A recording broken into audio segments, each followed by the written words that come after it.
আমি মোহাম্মদ মোস্তফা জামান, পিতা মৃত মোহাম্মদ আলী, বাড়ি উত্তরা, জেলা ঢাকা। রূপায়ণ হাউজিং এস্টেট লিমিটেডের কর্ণধার এল এ মুকুল, তাহার ভাই আলী আকবর খান রতন রূপায়ণ সিটি উত্তরা নামক একটি হাউজিং প্রকল্প নিয়ে অন্যায়ভাবে জোরপূর্বক আমার রতন এই এলাকার সন্ত্রাসীদের মাধ্যমে এই এলাকার নিরীহ জনগণের জমি দখল করছে। এখন নতুন সরকার আসছে, গণতান্ত্রিক সরকার আছে, ছাত্রদের মাধ্যমে যে সরকার আসছে, তাদের কাছে আমাদের আবেদন, জনগণের সম্পত্তি জনগণ ফেরত চায়, তাদের পক্ষ থেকে আমি এসেছি।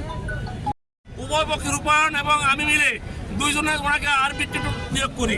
আরবিট্রেটর সাহেব 2018 সনে আমার পক্ষে রায় দিয়েছিল। রায় দেওয়ার পর রূপায়ণের হাউজিং মালিক রূপায়ণ মুকুল বলেছিল যে যদি আরবিট্রেশন আপনি রায় পান, আমি আপনার সকল জমি বুঝাই দিব। বাট রায় পাওয়ার পর সে গিয়ে আবার জজ কোর্টে আপিল করেছে। জজ কোর্টে আপিল করার পর জজ কোর্ট থেকেও আমি রায় পেয়েছি। তারপরও সে আর আবার টাকা দিচ্ছে না। ওরা আবার গিয়ে সুপ্রিম কোর্টে, হাইকোর্টে আপিল করেছে, সেটা এখন বিচারাধীন আছে। আমি রাজধানী উন্নয়ন কর্তৃপক্ষের কাছে 2022 সনে সব ঘটনা উল্লেখ করে তাদের প্রাণ বাতিলের জন্য দরখাস্ত দিয়েছি। তারা রূপায়ণের ভিতরে খাস জমি দখল করে, সরকারের খাস জমি দখল করে সেখানে সে প্রজেক্ট করতেছে। সেখানে 1,50,000 করে স্কোয়ার ফিট বেচতেছে, যদিও সেটা খাস জমি। সেটার উপর নিষেধাজ্ঞা আছে, করে ইনজেকশন দেওয়া আছে। ইনজেকশন ভায়োলেশন করে সে কাজ করতেছে। আমি ইনজেকশন ভায়োলেশনও কেস করছি, কিন্তু সে কোনো অবস্থায় তোয়াক্কা না করে এই সমস্ত কাজগুলো করিতেছে। রূপায়ণের চেয়ারম্যান সেনাবাহিনীর প্রধান তৎকালীন আজিজের 8 নং লং কোর্সের ব্রিগেডিয়ার জেনারেল আজাদকে রূপায়ণের চাকরি দিয়েছে।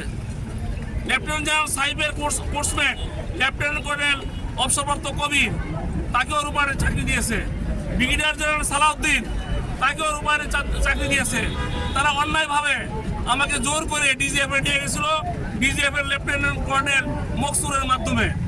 এটা 2-1 বছর আগের ঘটনা। সেখানে গিয়ে বলছে, জোর করে আমাকে বলছে রূপায়ণকে জমি রেজিস্ট্রি করে দিয়ে আসতে হবে, না দিলে তোকে গুলি করে মেরে ফেলবো, তুই অস্ত্রবাজ সন্ত্রাসী, এরকম ভয় দেখাইছিল। আমি তখন দেশ ছেড়ে পালিয়ে গেছিলাম। এখন বর্তমান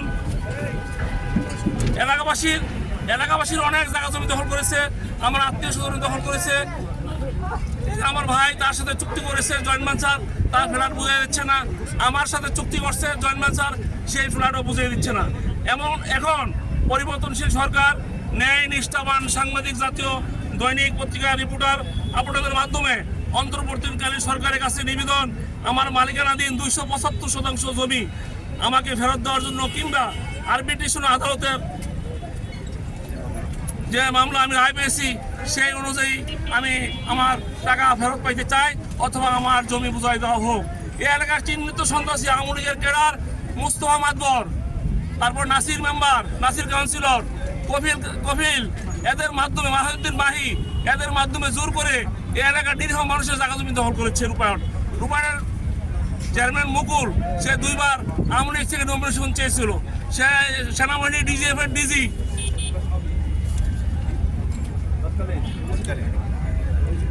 প্রাক্তন ডিজি জেনারেল অবসরপ্রাপ্ত আবেদনের মাধ্যমে আমাকে ডিজিএফ এ ধরে নিয়ে গেছিল। সেখানে গিয়ে আমাকে ভয় দেখাইছিল, আমি দেশ ছেড়ে পালিয়ে গিয়ে আল্লাহ আমাকে রক্ষা করছে। এখন আপনাদের মাধ্যমে আমার আবেদন, এই সরকার যেন আমাদের ন্যায় বিচার করে। এই এলাকায় অনেক 300 ফ্ল্যাট মালিক ফ্ল্যাট কিনছে রূপায়ণের ভিতরে, তাদের ফ্ল্যাট একটা রেস্ট্রি দিচ্ছে না, 60 লাখ 80 লাখ টাকা চাচ্ছে। আমি এলাকার জনগণের পক্ষে আসছি, ভিতরে যারা ফ্ল্যাট আছে তাদের পক্ষে আসছি। আমি আমার নিজের সমস্যা আছে এই জন্য আসছি। এখানে একটা মসজিদ করছে, রাজুক যতটুকু জমি দিয়েছিল মসজিদের জন্য, অর্ধেক সে দখল করে নিয়ে গেছে। পরিশেষে আপনাদেরকে বলতে চাই, এই এলাকার চিহ্নিত সন্ত্রাসী হাবিব হাসান এমপি এবং খসরু চৌধুরী এমপি, এদেরকে টাকা পয়সা দিয়া আমাদেরকে সবসময় দৌড় করে রাখছে, আমরা যাতে এলাকায় ঢুকতে না পারি। এই অবস্থায় যেহেতু নতুন সরকার আসছে, এই সরকারের কাছে আপনাদের মাধ্যমে আমার আবেদন, আমরা ন্যায় বিচার চাই। আপনাদের সবাইকে ধন্যবাদ। খোদা হাফেজ, বাংলাদেশ জিন্দাবাদ। আপনাদের সবাইকে সালাম, আসসালামু আলাইকুম।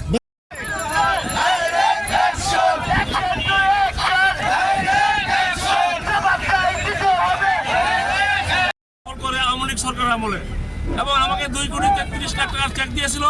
পরে চেক নগদ না হওয়ার কারণে আমি মামলা করেছি ম্যাজিস্ট্রেট কোর্টে।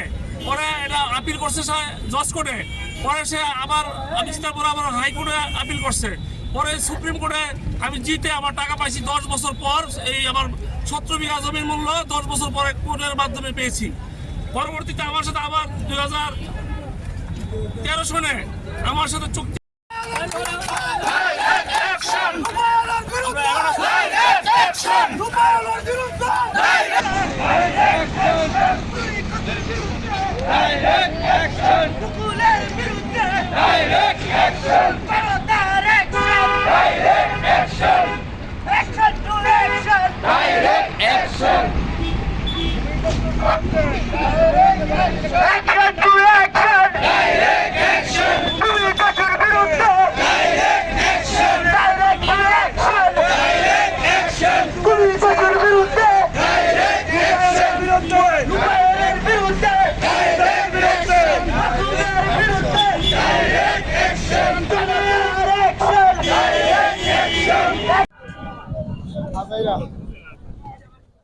ছিলেন, তার মাধ্যমেও কয়েকটা বৈঠক হয়েছিল, আমি সেই বৈঠকে উপস্থিত ছিলাম।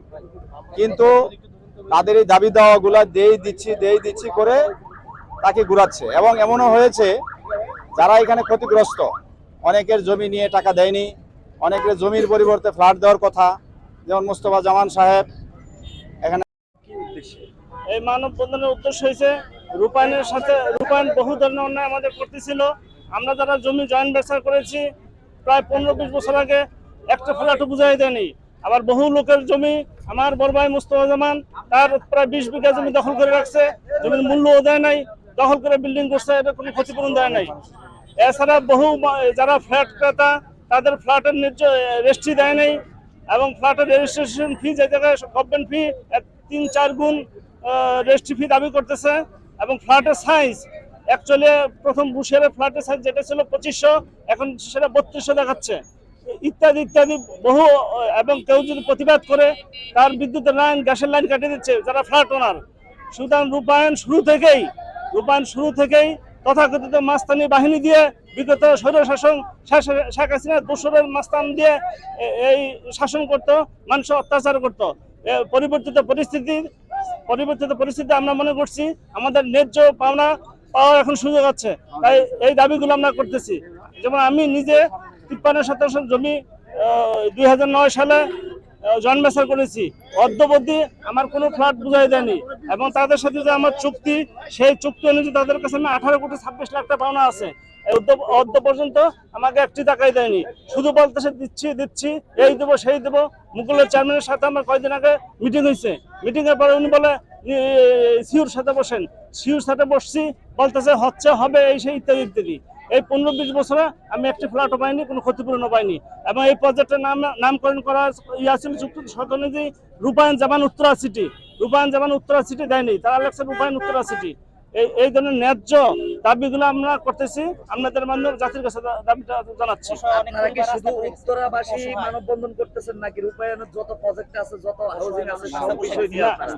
না, আমরা শুধু রূপায়ণ উত্তরা সিটি প্রজেক্টের ল্যান্ড ওনার, ক্ষতিগ্রস্ত ব্যক্তিবর্গ এবং যারা ফ্ল্যাট ওনার, এদের পক্ষে আমরা আমাদের বক্তব্য দিচ্ছি। দাবি কি আজকে যে দাবি, আপনাদের দাবি কি দাবি নিয়ে আসছেন এখানে? মূল দাবি হচ্ছে, যেমন আমি ল্যান্ড ওনার হিসেবে আমার ন্যায্য পাওনা 20টা ফ্ল্যাট পাওয়ার কথা, আমি আমার ফ্ল্যাটের দাবি, আমার ভাই 197 কোটি টাকার পাওনা, সেই টাকা দিয়ে দেখ। এবং অন্যান্য যারা ফ্ল্যাট ওনার আছে ফ্ল্যাটের ঠিকমতো রেজিস্ট্রি দিয়ে দেখ। এবং ফ্ল্যাট ক্রেতাদের সাথে কন্ট্যাক্ট ছিল 3 স্তরের নিরাপত্তা দেবে, 3 স্তরের নিরাপত্তা দিচ্ছে না। রূপায়ণ যে শর্তগুলি ছিল, শর্তগুলো কোনটাই মানতেছে না। আমরা চাচ্ছি রূপায়ণ তার শর্ত যেই কন্ট্যাক্ট করে ফ্ল্যাটগুলি বিক্রি করছে সেই কন্ট্যাক্ট মানুক, আমার সাথে যেই কন্ট্যাক্ট আছে কন্ট্যাক্ট মানুক।